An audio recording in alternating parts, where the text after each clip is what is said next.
Hello friends, आप सभी का स्वागत करते हैं हमारे चैनल हरदोई रश्मि ब्लॉग पर। तो आप सभी देख रहे हैं दर्द से मोहब्बत भाग 146।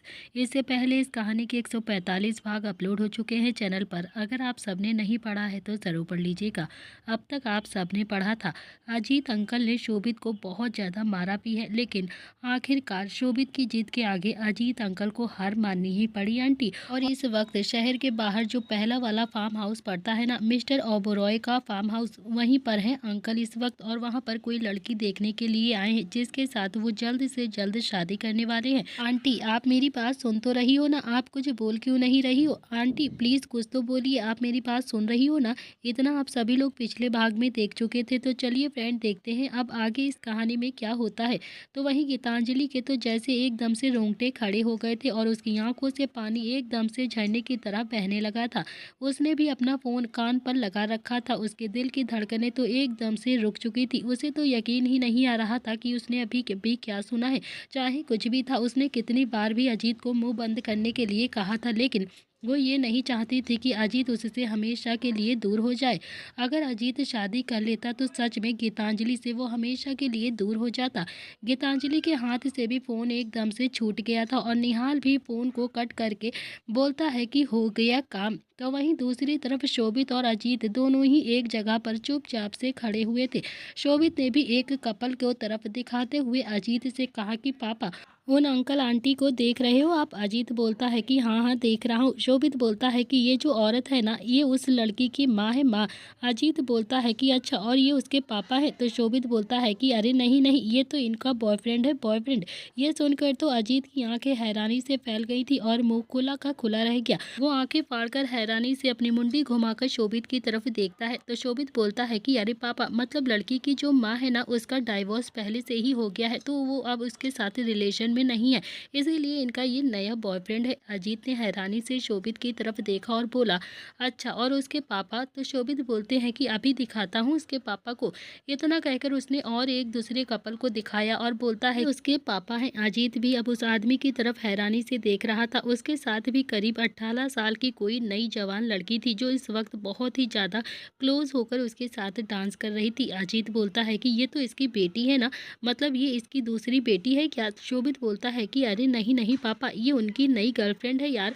ये सुनकर तो अजीत की आंखें अब और भी ज्यादा हैरानी से फैल गई थी और उसके तो रोंगटे एकदम से खड़े हो गए थे। अजीत उसकी तरफ देखकर हैरानी से बोलता है कि तू पागल हो गया है क्या? ये तो इससे उम्र में आधी है, आधी। शोभित बोलता है कि अरे पापा, आप समझ नहीं रहे हो, आधी से भी ज्यादा आधी है। मतलब अंकल करीब 56 साल के होंगे और ये आपकी सासू माँ, मतलब होने वाली सासू माँ, मैक्सिमम 20 साल के आसपास ही होंगी। मतलब आप तो समझ ही रहे हो ना, आधी से भी आधी कम उम्र की सासू माँ मिलेंगी आपको। मतलब आप तो जानते ही हो ना, प्यार की कोई भी उम्र नहीं होती है, कोई भी नहीं। अजीत भी बहुत ही ज्यादा हैरानी से शोभित की तरफ देख रहा था। फिर वो बोलता है कि तुम कहना क्या चाहते हो? मैं ऐसी लड़की से शादी करूं जिसका बाप कहीं और मुंह मारता है और माँ कहीं और मुंह मारती है? नहीं, हरगिज़ नहीं, मैं ऐसी लड़की से बिल्कुल भी शादी नहीं करूंगा। अजीत को इस वक्त शोभित पर बहुत ही ज्यादा गुस्सा आ रहा था, बहुत ही ज्यादा। अजीत ने भी एक मुक्का शोभित के बाजू पर जोर से मारा और फिर थोड़े से गुस्से में बोलता है कि मैंने शादी के लिए हाँ कह दिया है, तुम तो मुझे इतने घटिया लोगों के घर पर लेकर आ गए। मैं ऐसी घटिया लोगों के यहाँ बिल्कुल भी शादी नहीं करूंगा। ऐसी जगह अपने बाप की शादी करवाएगा तू? शर्म नहीं आती है तुझे? बिल्कुल भी शर्म नहीं है। शोभित बोलता है कि अरे पापा, आप ना हद करते हो। मैं आपकी गीतांजलि आंटी से शादी करवाना चाहता था, तब तो आप बहुत ही ज्यादा गुस्सा कर रहे थे कि आपको उनसे शादी नहीं करनी है। अब यहाँ पर इस सुंदर सी, खूबसूरत सी, संस्कारी सी लड़की से शादी करना चाहता हूँ और अब आप भी इतना ज़्यादा गुस्सा कर रहे हो? फिर क्या यार पापा, आपकी प्रॉब्लम क्या है? कहीं ऐसा तो नहीं है कि आप मुझे सिर्फ बहलाने के लिए झूठ बोल रहे थे कि आप शादी करना चाहते हो और मेरी हर बात को मानना भी चाहते हो, और असल में आपका मन शादी करने का है ही नहीं? आप बस मुझसे ऐसे ही झूठ बोल रहे थे, है ना पापा? मुझे भी आप पर शक हो रहा है। अजीत हैरानी से शोभित की तरफ देख रहा था। उसने गुस्से से दांत पीसते हुए कहा कि तुझे शर्म नहीं आती है? तुझे बिल्कुल भी शर्म नहीं आती है ना कि तू ऐसे घटिया लोगों के घर पर मुझे लेकर आ गया है? ऊपर से मुझ पर ही बातें डाल रहा है, मुझे ही एकदम से पागल बना दिया तूने। पागल कहेगा तू। चल चल घर चल, तू तो ना यहाँ पर खड़े रहने लायक भी नहीं, तुझे तो मैं घर पर बताता हूँ। इतना कहकर अजीत ने भी शोभित की बाजू पकड़कर उसे जबरदस्ती गाड़ी तक लेकर आ गया। उसने गाड़ी का दरवाजा खोला ही था कि तभी पीछे से एक आवाज़ आती है, अजीत। अजीत ने भी एकदम हैरानी से पलटकर पीछे देखा तो गीतांजलि अभी अभी अपनी गाड़ी से नीचे उतरकर उसके सामने ही आकर खड़ी थी। उसने आज गेरुआ रंग की साड़ी नहीं पहनी थी बल्कि लाइट पिंक कलर का सूट पहना हुआ था, जिसमें इस वक्त वो बेहद ही खूबसूरत लग रही थी। सच में उसकी उम्र तो लग ही नहीं रही थी कि वो 35 से 40 साल के बीच में होगी। अजीत की नज़र कुछ देर के लिए तो गीतांजलि पर ही ठहर गई थी। बहुत दिनों के बाद उसने एक अलग रंग के कपड़े जो पहने थे। अजीत ने भी एकदम से लड़खड़ाती हुई जुबान में देखते हुए कहा कि गीतांजलि, तुम यहाँ पर? गीतांजलि ये देखने के लिए आई थी कि क्या सच में अजीत लड़की देखने के लिए यहाँ पर आया है या फिर नहीं, लेकिन ये बात वो सीधा अजीत से पूछ भी नहीं सकती थी। इसीलिए उसने भी थोड़ा सा बातों को घुमाते हुए कहा कि हाँ, बस मैं यहाँ से ऐसे ही गुजर रही थी, देखा तुम्हें तो मैं यहाँ पर रुक गई कि सोचा तुमसे पूछ लूँ कि तुम इतनी रात को यहाँ पर क्या कर रहे हो। तो वहीं शोभित ने भी जल्दी से अपने फ़ोन को निकाला और खटाखट प्रताप ब्रदर्स को मैसेज कर दिया कि प्लान हाफ सक्सेसफुल हो चुका है। गीतांजलि मॉम पापा से मिलने के लिए यहाँ पर बाहर आ चुकी हैं। अजीत बोलता है कि गीतांजलि, मेरे बच्चों ने जो कुछ भी किया है ना तुम्हारे साथ, उसके लिए प्लीज़ मैं तुमसे माफ़ी मांगता हूँ, माफ़ कर दो मेरे बच्चों को प्लीज़। अजीत ने शोभित की तरफ घूर कर देखा तो शोभित ने भी हाथ जोड़कर कहा कि aunty, I am really sorry, please मुझे माफ़ कर दीजिए। आज के बाद कभी भी ऐसा नहीं करूँगा आपके साथ। मुझे तो बस ये लगा था कि आप दोनों एक दूसरे को बहुत ज़्यादा प्यार करते हो, इसीलिए आप दोनों ने अभी तक शादी नहीं करी और अपने प्यार को एक दूसरे के लिए ही डेडिकेट कर रहे हो। इसीलिए मैंने ये सब कुछ किया था कि आप दोनों को ही मिलवा दूंगा और फिर आप लोगों की भी एक हैप्पी फैमिली हो जाएगी और मुझे भी माँ मिल जाएगी। पर मैं गलत था, मुझे समझ में आ गया है कि पापा आपसे प्यार नहीं करते हैं। गीतांजलि हैरानी से अजीत की तरफ देख रही थी और अजीत भी हैरानी से शोभित की तरफ देख रहा था। अजीत और गीतांजलि के बीच में ना तो प्यार था ना ही दोस्ती थी, मगर फिर भी कुछ ना होकर भी उन दोनों के बीच में बहुत कुछ खास था। अजीत को बिल्कुल भी अच्छा नहीं लगा जब शोभित ने ये कहा कि वो गीतांजलि से प्यार नहीं करता है। इस वक्त उसे बहुत ही ज़्यादा गुस्सा आ जाता है शोभित के ऊपर।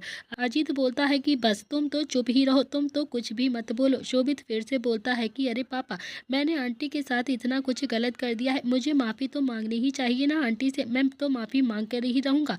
इतना कहकर शोभित भी जल्दी से गीतांजलि के सामने आया और बोला कि हाँ आंटी, मेरी बहुत बड़ी गलती थी आपके साथ ऐसा करने की, मैं अपनी गलती मानता हूँ, मुझे ये सब कुछ नहीं करना चाहिए था, लेकिन मैं क्या करता, पता नहीं क्यों मुझे ऐसा लगता था कि जैसे आप दोनों ही एक दूसरे से बहुत ज़्यादा प्यार करते हो, एक दूसरे के लिए अलग ही फीलिंग रखते हो, तभी तो ना पापा ने शादी की और ना ही आपने किसी दूसरे आदमी को अपनी ज़िंदगी में आने दिया, ना कि किसी और से शादी करी। मुझे लगा था कि आप दोनों को मिल जाना चाहिए और आप दोनों एक साथ बहुत ज़्यादा खुश भी रहोगे। दुनिया का क्या है, वो तो बस तमाशा ही देखती है, उन्हें किसी के सुख और दुख दोनों से ही किसी से कोई मतलब नहीं होता है। लेकिन शायद मैं बहुत ही ज़्यादा गलत था अपनी जगह पर। वैसे आप फिक्र मत कीजिए, नील भैया ने वे सारी फ़ोटो और वीडियोस भी डिलीट कर दी हैं और अब आपको कोई भी परेशान नहीं करेगा, आपकी कहीं पर भी बदनामी नहीं होगी। मैं भी नहीं करूँगा आपको परेशान, अब मैं अपने पापा की शादी कहीं और करवा दूँगा। अब तो अजीत ने बहुत ही ज़्यादा हैरानी से शोभित की तरफ घूर कर देखा। उसे खुद समझ नहीं आ रहा था कि शोभित चाहता क्या है। एक थप्पड़ खाने के बाद भी उसे अभी तक अकल नहीं आई थी। अजीत ने फिर से शोभित को थोड़ा सा डांटते हुए कहा कि बस बस बहुत हो गया है, चलो चुपचाप से घर चलो। इतना कहकर उसने भी शोभित को गाड़ी में ढकेलने की कोशिश करी तो शोभित ने एक बार फिर से पलटकर गीतांजलि की तरफ देखा और फिर थोड़ा सा तेज आवाज़ में चिल्लाते हुए बोलता है कि आंटी, आप मेरे पापा की शादी में आओगी ना प्लीज़? अगर आप आओगी तो मुझे बहुत ज़्यादा अच्छा लगेगा। मैं पापा को यहाँ पर लड़की दिखाने के लिए ही लेकर आया था, लेकिन पापा को लड़की पसंद ही नहीं आई। कल परसों कहीं दूसरी जगह लेकर जाऊँगा लड़की दिखाने के लिए। आप प्लीज़ मेरी गलतियों को ज़रूर माफ़ करके मेरे पापा की शादी में ज़रूर आ जाना प्लीज़, मैं आपसे रिक्वेस्ट करता हूँ। अजीत का मन तो अभी ऐसा कर रहा था कि जैसे शोभित को एक और थप्पड़ यहीं पर जड़ दे सबके सामने, लेकिन वो गीतांजलि के सामने ऐसा कुछ भी नहीं करना चाहता था, ना ही वो ऐसा कर सकता था। जैसे तैसे वो अपने शोभित को गुस्से से गाड़ी में घुसेड़ के बैठा देता है और फिर खुद जल्दी से आकर ड्राइविंग सीट पर बैठकर वहाँ से निकल जाता है। थोड़ी दूर चलने के बाद अजीत ने गाड़ी रोकी और फिर दोनों ही हाथों से शोभित की बाजू पर मारना शुरू कर दिया और उसे गुस्से से घूरने लगा। शोभित ने भी खुद को बचाया और फिर बोलता है कि यार पापा, अब क्या हुआ है, अब आप मुझे मार क्यों रहे हो, अब क्या कर दिया मैंने? अजीत ने भी अपना सर पकड़ लिया और फिर गुस्से से बोलता है कि गीतांजलि के सामने ये सारी बातें बोलने की क्या ज़रूरत थी तुझे? क्यों तूने ये सारी फालतू की बकवास करी उसके सामने? क्या ज़रूरत थी तुझे ये बताने के लिए कि मैं शादी के लिए तैयार हूँ और वहाँ पर लड़की देखने के लिए आया था? किसने कहा था तुझे मुँह खोलने के लिए? शोभित बोलता है कि अरे क्यों ना बताऊं पापा, उन्हें क्या लगता है कि मेरे पापा उनके पीछे अपनी ज़िंदगी बर्बाद कर देंगे। उन्हें लगता है कि अगर आप उनसे प्यार नहीं करोगे तो दुनिया में क्या कोई आपसे प्यार नहीं करेगा। अरे अब आप देखना, मैं उन्हें आपकी शादी में बुलाऊंगा, और तो और जब मेरा छोटा भाई पैदा होगा ना, तो मैं उसका नामकरण भी गीतांजलि आंटी से ही करवाऊंगा, तब जाकर समझ में आएगा उन्हें। अब आप गाड़ी चलाइए पापा, मैं भी देखता हूँ कि आपके और आपकी बारात में कौन बीच में आता है। अजीत का मन तो कर रहा था कि गाड़ी से ही कूद जाए। उसने भी गाड़ी का गियर चेंज किया और फिर थोड़ी देर के बाद गाड़ी सचदेवा हाउस के बाहर रोकी। अजीत गुस्से में घर के अंदर चला गया और दूसरी तरफ गीतांजलि अपनी गाड़ी में बैठकर वहां से जा रही थी। गीतांजलि उदास मन से बाहर की तरफ देख रही थी। उसका मन बहुत ही ज़्यादा बेचैन हो रहा था।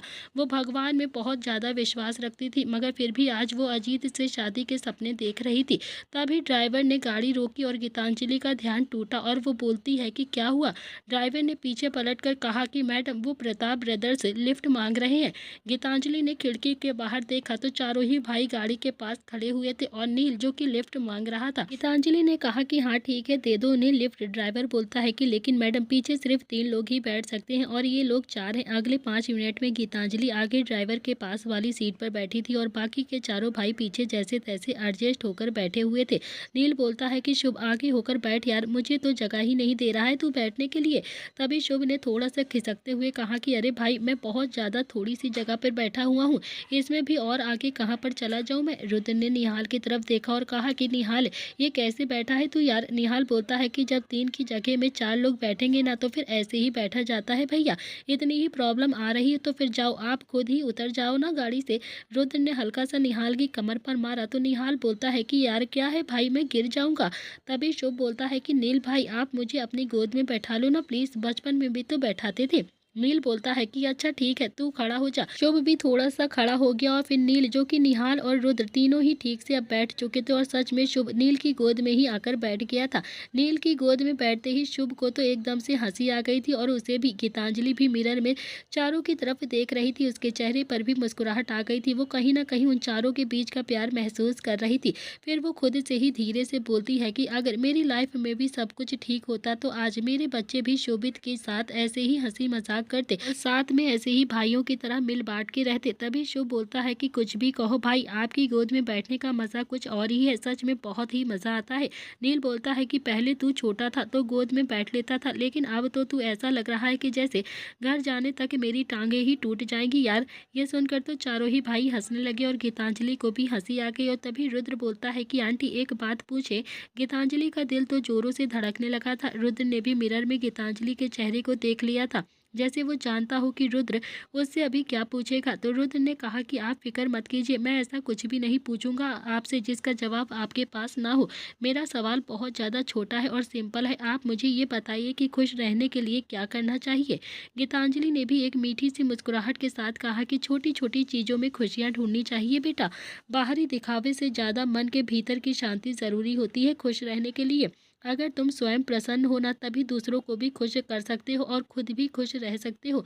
दुनिया हमारे बारे में क्या सोचती है ये सब कुछ भूल जाना चाहिए और फिर अपने भीतर की शांति को खोजना चाहिए। नील बोलता है कि सच में आंटी, ऐसी बात है क्या? क्या आप ये सब कुछ खुद करती हो क्या? ये सुनकर तो गीतांजलि का चेहरा एकदम से उदास हो गया था। इतने में ही रुद्र ने फिर से कहा कि अरे बताइए ना आंटी, क्या आप सच में इस बात पर अमल करती हो? क्या आप सच में भीतर से खुश हो क्या आप दिखावे की जिंदगी नहीं जी रही हो क्या? गीतांजलि ने भी अब हल्का सा पलटकर चारों भाइयों को देखा और फिर शुभ, जो कि तुरंत ही बोलता है कि इस बार मैं कुछ नहीं कर रहा हूँ आंटी। निहाल ने भी दोनों ही हाथ ऊपर उठाकर कहा कि मैं भी कुछ नहीं कर रहा हूँ, हमारी कोई शर्त नहीं लगी है, जो कुछ भी है ये लोग ही पूछ रहे हैं, ये दोनों ही भाई आपसे पूछ रहे हैं। गीतांजलि फिर से आगे देखने लगी तो रुद्र ने कहा कि आंटी, हम इतने बड़े नहीं हैं कि आपको समझा सके, लेकिन फिर भी दुनियादारी के बारे में सोचने से ज़्यादा बेहतर है कि आप अपने बारे में सोचें, अपने मन की शांति को ढूंढें, जो आपको अजीत अंकल के पास ही मिलेगी। गीतांजलि तो पहले से ही बहुत ज़्यादा बेचैन थी, अब थोड़ा सा और बेचैन हो गई थी। और तभी ड्राइवर ने झटके से गाड़ी रोकी और गीतांजलि ने भी सामने देखा तो उसकी आंखें हैरानी से फैल गई थी। सामने कुछ गुंडे खड़े हुए थे जिनके हाथों में हॉकी स्टिक थी। नील बोलता है कि ओ भाई, गाड़ी क्यों रोकती? ड्राइवर ने हल्का सा पलट कर नील की तरफ देखा और बोला कि सामने कुछ लोग खड़े हुए हैं जिनके हाथ में हॉकी स्टिक है। चारों ही भाई ये बात सुनते ही गाड़ी से बाहर आ जाते हैं और गीतांजलि भी बाहर आ गई थी। वो चारों ही भाई उन गुंडों की ओर बढ़ते हैं। उससे पहले ही गीतांजलि ने टोकते हुए कहा कि ये क्या कर रहे हो तुम चारों, रुक जाओ, पूछने दो कि ये लोग हैं कौन, ये लोग बहुत ज़्यादा खतरनाक हैं। शुभ ने भी हल्का सा पलट कर गीतांजलि की तरफ देखा और फिर बहुत ही प्यार से मुस्कुराते हुए एक शरारत अंदाज में बोला कि अरे आंटी, ये कितने भी खतरनाक हो, हमसे ज़्यादा खतरनाक नहीं है ये लोग, ये तो आप जानती ही हो ना। गीतांजलि ने भी हल्की सी हाँ में अपनी गर्दन हिला दी और शुभ की तरफ देखने लगी, क्योंकि शुभ जो कह रहा था वो बिल्कुल ठीक कह रहा था। सच में थे तो सारे ही भाई बहुत ज़्यादा खतरनाक। उनमें से एक गुंडे ने कहा कि हमें तुम सबसे कोई भी मतलब नहीं है और ना ही हमें तुमसे कोई लेना देना है, हमें गीतांजलि से बात करनी है। ये सुनते ही रुद्र ने अगले ही पल उस गुंडे की गर्दन पकड़ी और फिर उसे गाड़ी के बोनेट पर पटकते हुए गुस्से से बोलता है कि गीतांजलि तेरी छोटी बहन है जो तू उनका ऐसे नाम ले रहा है, हम सब तो उन्हें आंटी कहते हैं और तू है जो नाम लेकर बात कर रहा है, तुझे शर्म नहीं आती है कि तुझे वो कितनी ज़्यादा बड़ी हैं। इतना कहकर रुद्र ने एक जोरदार चांटा उस गुंडे के गाल पर जड़ दिया। बाकी के गुंडे भी रिक्वेस्ट करते हैं उससे पहले ही तीनों ही भाइयों ने उन्हें पकड़कर पीटना शुरू कर दिया था और गीतांजलि तो आंखें फाड़कर हैरानी से चारों ही भाइयों की तरफ देख रही थी। वो चारों ऐसे मार रहे थे जैसे लोगों को पीटना ही उनका रोज का काम हो और वो लोग सच में कितने बड़े गुंडे हों। आखिरकार चारों ही भाइयों ने बस 5 ही मिनट में उन सबको पीट पाट कर गीतांजलि के पैरों में फेंकते हुए कहा कि सॉरी बोलो आंटी से, अभी के अभी सॉरी बोलो और निकलो यहाँ से। सारे ही गुंडे गीतांजलि के सामने हाथ जोड़कर बैठे हुए थे और गीतांजलि उन्हें हैरानी से देख रही थी। नीली ने भी थोड़ा सा अपना गला साफ करते हुए कहा कि आंटी, अब आप बताइए कि क्या करना है इन लोगों का, इन्हें कहाँ पर पटकना है, पुलिस रिपोर्ट कर दें क्या? तो गीतांजलि बोलती है कि नहीं रहने दो, माफ़ी तो मांग रहे हैं ना। नील बोलता है कि पर ये बहुत ज़्यादा बदतमीज़ गुंडे हैं, इनकी पुलिस रिपोर्ट करनी ही चाहिए वरना ये आपको आगे भी ऐसे ही परेशान कर सकते हैं आंटी। गीतांजलि बोलती है कि नहीं नहीं रहने दो, इन्हें पुलिस में देने की ज़रूरत नहीं है, वो तो आज मैं बॉडीगार्ड लेकर बाहर नहीं आई थी ना, वरना मेरा स्टाफ हमेशा मेरे साथ में ही रहता है। तभी शुभ ने कहा कि वैसे आंटी आज आप बहुत ज़्यादा खूबसूरत लग रही हैं, बहुत ही ज़्यादा कमाल की, कहीं से नहीं लगता है कि आप आंटी होंगी, मतलब हमारी बड़ी दीदी लगती हैं आप।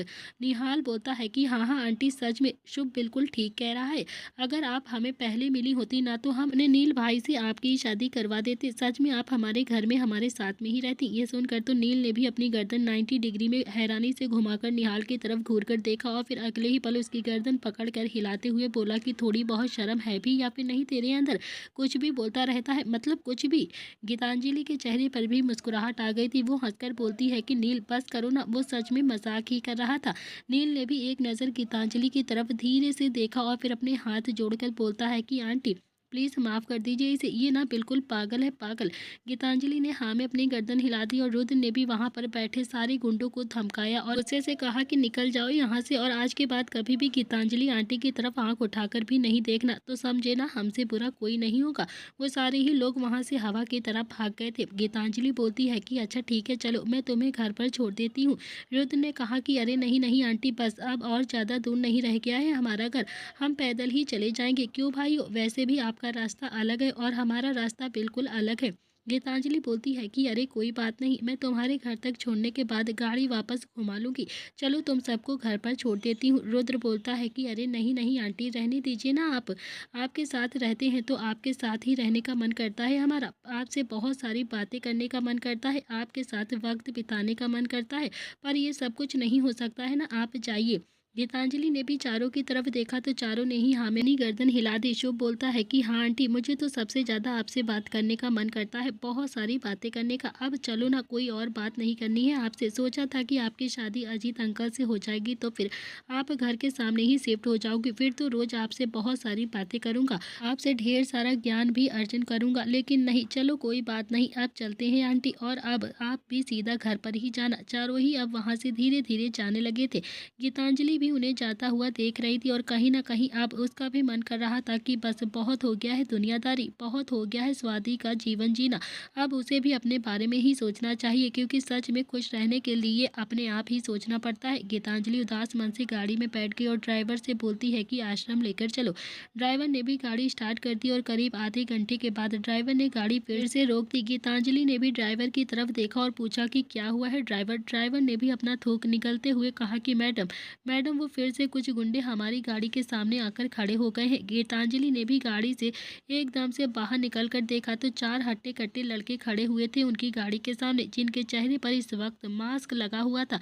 गीतांजलि खुद से ही बोलती है कि अब मैं क्या करूं? कौन है ये लोग और मेरे पीछे क्यों पड़े हैं? ये क्यों बार-बार मेरा पीछा कर रहे हैं? पिछली बार तो प्रताप ब्रदर्स ने बचा लिया था, लेकिन अब इतने में ही एक मास्क मैन ने गीतांजलि की गाड़ी का दरवाज़ा एक ही झटके में खोला और उसे गाड़ी से बाहर निकालते हुए बोलता है कि चलो, चलो हमारे साथ, हमारे गुंडों को पीट कर क्या समझती हो तुम कि तुम बच जाओगी? बिल्कुल भी नहीं। इतना कहकर वो आदमी भी जैसे तैसे गुस्से से गीतांजलि को वहां से लेकर जाने लगा।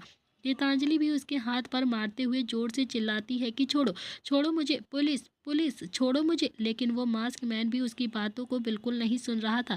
ड्राइवर भी गाड़ी से उतरकर एक कदम आगे चला ही था कि तभी दूसरे मास्क मैन ने ड्राइवर की बाजू पकड़कर उसे वापस से गाड़ी में बैठाते हुए कहा कि भाई, जैसा बैठा है ना वैसे ही बैठा रहे, खाना हजम हो जाएगा तेरा। देखा ना कि तूने अभी उन चारों भाइयों ने उन गुंडों को कैसे मारा था? वो ड्राइवर तो बहुत ही ज्यादा हैरानी से मास्क मैन की तरफ देख रहा था। उसे तो कुछ समझ आता उससे पहले ही मास्क मैन ने उसे सीट पर बैठा दिया और फिर गाड़ी का दरवाज़ा बंद करके सिर्फ उंगली दिखाई और गुस्से से वहां से जाने लगा। तो वो ड्राइवर भी एकदम से डर गया। तो वहीं पहला वाला मास्क मैन गीतांजलि की बाजू पकड़कर खींचता हुआ उसे लेकर जा रहा था कि तभी वहां पर एक बाइक आकर रुकती है, जिस पर शोभित और अजीत दोनों ही बैठे हुए थे। शोभित बोलता है कि पापा, मैंने कहा था ना कि आंटी किसी मुसीबत में है। ये देखो, ये देखो, कोई गुंडा आंटी को लेकर जा रहा है। मुझे ऐसे ही इचकियां नहीं आ रही थी, आंटी हमें याद कर रही थी। तो वहीं अजीत भी हैरानी से उन चारों ही आदमियों को देख रहा था। गीतांजलि भी अजीत की तरफ देखकर जोर से चिल्लाती है, जीतू, जीतू प्लीज, प्लीज मुझे बचाओ, जीतू प्लीज मुझे बचा लो, ये आदमी मुझे लेकर जा रहा है। शोभित बोलता है कि पापा बैठे बैठे क्या कर रहे हो आप? जाइए ना, अपनी हीरोइन को बचाइए जाकर, तभी तो वो आपसे इम्प्रेस होगी ना। अजीत तो हैरान हो गया था, वो बस चारों ही मास्क मैन की तरफ देख रहा था, उसे कुछ गड़बड़ लग रही थी। शोभित बोलता है कि अब आप क्या सोच रहे हो पापा? यार बैठे रहोगे क्या? जाते क्यों नहीं हो आप अपनी हीरोइन के पास? अजीत ने हाँ में अपनी गर्दन हिला दी और बाइक से नीचे उतरा और सीधा जाकर मास्क मैन की कलाई पकड़कर बोलता है कि छोड़ो इसे। मास्क मैन ने कहा कि क्यों, तुम्हारी बीवी लगती है क्या जो मैं इसे छोड़ दूं? नहीं छोड़ूंगा बिल्कुल भी। ये सुनते ही अजीत ने भी काफी ज्यादा गुस्से से उस मास्क मैन का हाथ मरोड़ कर गाड़ी के बोनेट पर लगा दिया और गुस्से में बोलता है कि जुबान संभाल कर बात करो, समझे तुम, वरना इतना मारूंगा कि किसी को भी मुंह दिखाने के लायक नहीं रहोगे तुम। पीछे खड़े हुए तीनों ही मास्क मैन ने एक दूसरे को हैरानी से देखा तो अजीत को हाथ लगाने की हिम्मत तो अब किसी को भी नहीं हो रही थी। शोभित भी उन मास्क मैन को इशारा कर रहा था कि जाकर अजीत को पीटे, लेकिन तीनों ही एकदम से ठंडे पड़ गए थे और तीनों को ही हिम्मत नहीं हो रही थी अजीत के पास जाने तक की। तभी एक मास्क मैन ने जैसे तैसे धीरे से अजीत की बाजू पर हाथ रखा था कि तभी उसे अपनी तरफ घुमाया और फिर मुक्का मारने का नाटक किया। अजीत ने भी उसका हाथ वहीं पर हवा में ही पकड़ लिया और फिर खींचकर एक चांटा उसके गाल पर जोर से दे मारा। देखते ही देखते अजीत ने भी उन चारों ही मास्क मैन को बहुत ज्यादा मारा था। उन चारों ही मास्क मैन की बहुत ज्यादा पिटाई करी। वो चारों ही जमीन पर दर्द से पड़े होकर कराह रहे थे। शोभित उन चारों को मुस्कुराकर देख रहा था और फिर गीतांजलि के पास आकर बोलता है कि मेरे पापा कितने ज्यादा अच्छे हैं ना, उन्होंने आपको इन गुंडों से बचा ही लिया। सच में आपकी कितनी ज्यादा परवाह करते हैं वो। पापा जाइए, आंटी को आश्रम छोड़ दीजिए आप। अजीत ने भी गीतांजलि की तरफ देखा तो गीतांजलि ने कहा कि नहीं, मैं खुद से चली जाऊंगी। तभी शोभित बोलता है कि अरे आंटी, क्या पता फिर से गुंडे मिल जाएं आपको रास्ते में, आप प्लीज मान जाइए ना, आप अकेले मत जाइए। अब मैं आपको और पापा को शादी के ख्वाब बिल्कुल भी नहीं देखूंगा। आप दोनों को बिल्कुल भी करीब करने की वैसे भी कोशिश नहीं करूंगा। वैसे मैंने देखा तो बहुत ख्वाब थे, पूरे घर को बना दिया था मैंने, लेकिन चलो कोई बात नहीं। लेकिन प्लीज़ आपकी सेफ्टी को लेकर मुझे ना बहुत ज़्यादा परवाह हो रही, मैं रिस्क नहीं ले सकता हूँ। पापा छोड़ाएंगे आपको? इतना कहकर शोभित भी गाड़ी के पास आ गया और उसने भी गाड़ी का दरवाज़ा खोलकर ड्राइवर को बाहर निकाला और फिर अजीत की तरफ देखकर बोलता है कि जाइए ना पापा, आप जाकर खुद से ही आंटी को छोड़ाइए, पता नहीं फिर से कौन सी आफत आ जाए। अजीत ने एक नज़र उन गुंडों की तरफ घूरकर देखा जो कि जमीन पर दर्द से कराह रहे थे और फिर शोभित की तरफ देखा और फिर गीतांजलि की तरफ देखकर बोलता है कि शोभित बिल्कुल ठीक कह रहा है गीतांजलि, मैं तुम्हें सेफली घर पर छोड़ दूंगा, क्या पता तुम्हारे सामने फिर से कोई और आ जाए, मुझे तुम्हारी फिक्र हो रही है, चलो मैं तुम्हें खुद से ही छोड़ाऊंगा तो मुझे तुम्हारी फिक्र नहीं होगी। गीतांजलि ने भी हल्की सी हाँ में अपनी गर्दन हिलाई और अजीत और गीतांजलि देर में वहां पर गाड़ी में बैठकर चले गए थे। उनके जाते ही शोभित ने भी उन चारों की तरफ देखकर कहा कि अरे यार अब उठ जाओ ना, अब मेरे पापा ने इतना भी नहीं मारा है जो तुम लोग इतना ज्यादा नाटक कर रहे हो। चारों ने ही अपने मास्क को निकाला। वो चारों कोई और नहीं, प्रताप ब्रदर्स ही थे। नील ने भी अपना चेहरा दिखाते हुए कहा कि नहीं, नहीं मारा है तेरे बाप ने, देख देख कितना ज्यादा मारा है, मेरे मुंह का तो धज्जियां उड़ा दी हैं, धज्जियां। रुद्र भी उठकर बोलता है कि मुझे तो कोई हाथ भी नहीं लगा सकता था, लेकिन तेरे लिए अंकल से मार भी खा ली है मैंने, देख ले मेरे चेहरे की हालत बता रही है तुझे। शोभित ने भी रुद्र को गले लगा लिया और बोला कि हाँ, क्योंकि मैं आपके शुभ जैसा ही हूँ ना, इसीलिए। रुद्र के चेहरे पर भी मीठी सी मुस्कुराहट आ गई थी और फिर नील ने भी शोभित के बालों में हाथ फेर कर कहा कि बस बस, एक आखिरी शॉट, उसके बाद अंकल आंटी की शादी हो जाएगी, है ना भाइयों। तभी दूसरी तरफ से अजीत भी ड्राइव कर रहा था और फिर गीतांजलि जो कि बाहर की तरफ देख रही थी। अजीत बोलता है कि आज तुम सच में बहुत ही ज़्यादा खूबसूरत लग रही हो गीतांजलि, बहुत ही ज़्यादा। गीतांजलि ने अजीत को देखा और बोलती है कि क्या तुम सच में शादी करने वाले हो जल्द से जल्द। अजीत बोलता है कि हाँ। शोभित बहुत ही ज़्यादा पीछे पड़ा हुआ है ना, तो फिर मैं क्या करूं, अगर मैंने शादी नहीं करी ना तो वो तुम्हारे पीछे ऐसे ही पड़ा रहेगा। मैंने उसे प्यार से, गुस्से से, ब्लैकमेल करके हर तरीके से समझाकर देख लिया है, लेकिन नहीं, वो बिल्कुल भी नहीं माना और ना ही वो आगे मानेगा। अब मुझे उसकी बात माननी ही पड़ेगी। कल रात मैंने उसे बहुत तेज थप्पड़ भी मारा था, तब जाकर उसे कुछ समझ आया है। अब वो मेरी खुशी के लिए तुम्हें परेशान नहीं करेगा, लेकिन अब मुझे लगता है कि मुझे उसकी खुशी के लिए शादी तो कर ही लेनी चाहिए। ये बात सुनते ही गीतांजलि की आंखों में बहुत ही ज़्यादा पानी आ गया था और गला भी एकदम से भर आया था। उसे बहुत ही ज़्यादा तकलीफ हो रही थी। उसे एक ही बात का तो घमंड था कि अजीत सचदेवा जैसा फेमस बिजनेस टाइकून उससे प्यार करता है और उसने आज तक किसी और को नज़र उठाकर देखा भी नहीं है। उसके लिए वो अब तक कुंवारा घूम रहा है। उसने आज तक अपनी शादी तक नहीं करी। गीतांजलि ने कभी भी अजीत के बारे में कोई भी फेक न्यूज़ भी नहीं सुनी थी। जो भी सुना था बस अच्छा ही सुना था और हमेशा उसके बारे में सिंगल ही न्यूज़ सुनी थी। गीतांजलि ने भी चेहरा दूसरी तरफ घुमा लिया और अब उसके जहन में भी कोई सवाल नहीं था। तो वहीं अजीत बोलता है कि जानता हूँ तुम्हारा दिल बहुत ज़्यादा दुख रहा है, लेकिन मैं क्या करूँ, हमारे रिश्ता का तो कुछ अता पता नहीं है ना, लेकिन जो रिश्ता मेरे पास है ना उसके लिए मैं कुछ भी ज़रूर कर सकता हूँ गीतांजलि। गीतांजलि की आंखें अब थोड़ी सी और गीली हो गई थी और तभी अजीत ने भी गाड़ी अनाथ आश्रम के बाहर आकर रोकी और फिर बोलता है कि तुम्हारी मंजिल आ गई है गीतांजलि। गीतांजलि ने इस बार नज़र उठाकर अजीत की तरफ देखा तो अजीत के दिल में एक अजीब सी दर्द ने जन्म ले लिया था। कहीं ना कहीं ऐसे देखकर उसे भी बहुत ज़्यादा तकलीफ हो रही थी गीतांजलि को। गीतांजलि की नम आंखें बता रही थी कि वो अजीत से दूर नहीं जाना चाहती है और फिर अजीत ने भी गीतांजलि के गाल पर प्यार से हाथ लगाया तो गीतांजलि के आंसू अजीत के हाथ पर ही आकर गिर गए। अजीत ने भी दर्द के साथ कहा कि जब भी मिलता था ना तुमसे शादी के लिए ही पूछता था, तुमने कभी भी हाँ नहीं कहा। मैं भी तुम्हारा इंतज़ार करता रहा और ये सोच कर कि आज नहीं तो कल, कल नहीं तो परसों तुम मुझे हाँ कहोगी और शादी के लिए मान जाओगी, लेकिन तुमने तो मुझे ना इधर का छोड़ा और ना ही उधर का छोड़ा। शोभित गलत नहीं है बिल्कुल भी, वो जानता है कि हम दोनों ही एक दूसरे से बहुत ज़्यादा प्यार करते हैं, लेकिन दुनिया वालों की वजह से एक नहीं हो पा रहा है और इसीलिए वो हमें मिलाने के लिए मेहनत कर रहा है। पर अब बहुत हुआ है गीतांजलि, बस बहुत हो गया है। मेरी बची कुची ज़िंदगी में अपने शोभित को खुशी देखना चाहता हूँ। मैं हमेशा चाहता हूँ कि मेरा शोभित हमेशा खुश रहे और हमेशा आराम से रहे। उसने आगे कहा, तुम्हारी मंजिल यही है अनाथ आश्रम और मेरी मंजिल शोभित की खुशी है। उसकी खुशी के लिए ही तो मैं अब तक जीता आया हूँ ना। तो फिर तुमने एक बार भी मुझसे सफाई नहीं मांगी थी कि मैं उस रात को क्यों नहीं आया था।